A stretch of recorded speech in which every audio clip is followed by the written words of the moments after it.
आपने कहा कि बिहार को लेबर स्टेट बदलने से आपका प्लान क्या है। पहले आप ये समझिए कि लेबर स्टेट है क्यों। यहाँ पर तो आप लोग सब पत्रकार बंधु बैठे हैं, मोदी जी का बहुत फैन बैठे हुए हैं लोग, पत्रकार भी और समाज भी। आप ये समझिए कि पिछले 15 साल से जिस बिहार में जाति से ऊपर उठकर लोगों ने मोदी जी को वोट दिया है, मोदी जी ने आज तक बिहार में एक फैक्ट्री क्यों नहीं लगाया। देश में कौन सा ऐसा उद्योगपति है जिसको मोदी जी अगर कह दें कि भाई तुमको छपरा में चीनी मिल लगाना है गोपालगंज में, और वो न लगाए, ऐसा किसका हिम्मत है। मोदी जी ऐसा क्यों नहीं कहते हैं। मनमोहन सिंह जी ने कभी ऐसा क्यों नहीं कहा। इसलिए नहीं कहा कि बिहार दिल्ली सरकार और दिल्ली में बैठे लोगों के लिए लेबर का सप्लायर है, और अगर बिहार में फैक्ट्री लग जाएगी तो गुजरात में 10-12 हजार रुपया में 10 घंटा काम करने के लिए, पंजाब में खेत काटने के लिए 10 हजार रुपया में लेबर आएगा कहां से। इसीलिए यहां पर सरकार दिल्ली में कोई भी रहे वो बिहार में फैक्ट्री नहीं लगाते हैं, क्योंकि अगर यहां से मजदूरों का सप्लाई रुक गया तो कितने देश के हिस्सों में फैक्ट्रियों का जो लेबर कॉस्ट है वो बढ़ जाएगा। फैक्ट्री बंद नहीं होगी। ये मत समझिए कि गुजरात में लेबर नहीं है या तमिलनाडु में लेबर नहीं है।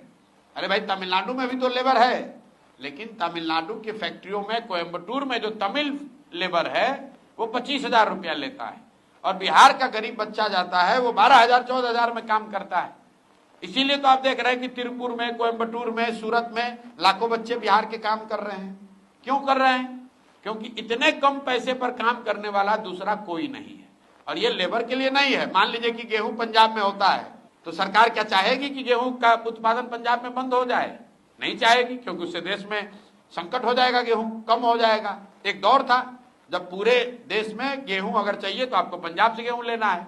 तो वैसे ही एक दौर बन गया है कि पूरे देश में अगर लेबर रेट को दबा के रखना है, कम पैसे में लेबर चाहिए, तो बिहार को इसी दशा में रखो ताकि लाखों बच्चे 10-12 हजार में लेबर के तौर पर काम करें। इस बात को आप लोग गंभीरता से समझिए। कश्मीर में टनल बनता है, आप सुनते हैं आतंकवादी घटना हुई, मजदूर मारे गए, उसमें ज्यादातर बिहार के हैं। ऐसा कैसे? कश्मीर कहाँ, बिहार कहाँ?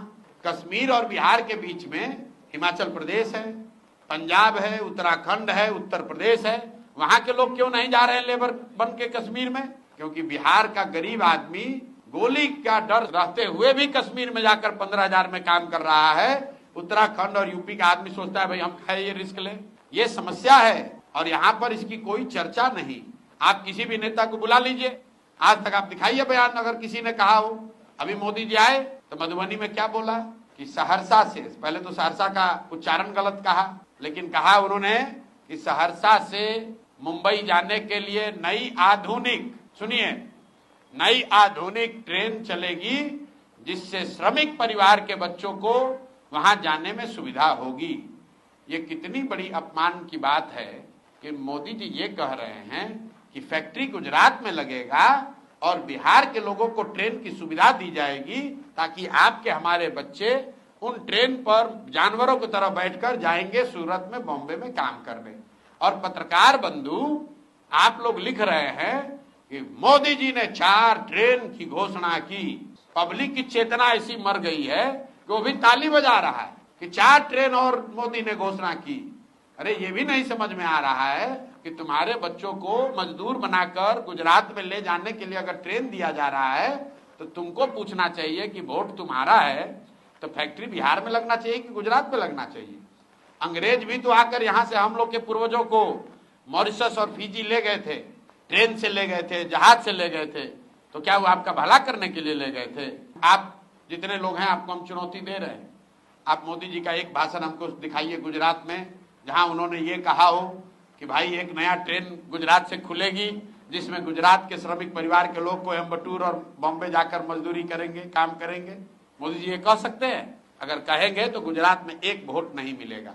लेकिन बिहार में आकर कह रहे हैं कि श्रमिक परिवार के लिए स्पेशल ट्रेन चलेगा। भाई हम लोग को ऐसा ट्रेन नहीं चाहिए। प्रशांत किशोर पहला आदमी है जो कह रहा है हम लोग को ऐसा ट्रेन नहीं चाहिए, नहीं चाहिए ऐसा ट्रेन जिसमें हम लोग के बच्चों को मजदूर बनाकर ले जाया जाए। हम लोग ट्रेन और स्टॉपेज के चक्कर में पड़ के अपना जीवन बर्बाद कर दिए। यहाँ नेताजी काम क्या किए हैं? तो ट्रेन का स्टॉपेज 2 मिनट करवा दिए। यही काम है उनका, यही योगदान है समाज में। पहले गाड़ी हफ्ता में 2 दिन चलता था, अब 3 दिन चलने लगा। इसी में लोग 5 वर्ष वोट दे रहा है, इसका हम लोग विरोध करते हैं।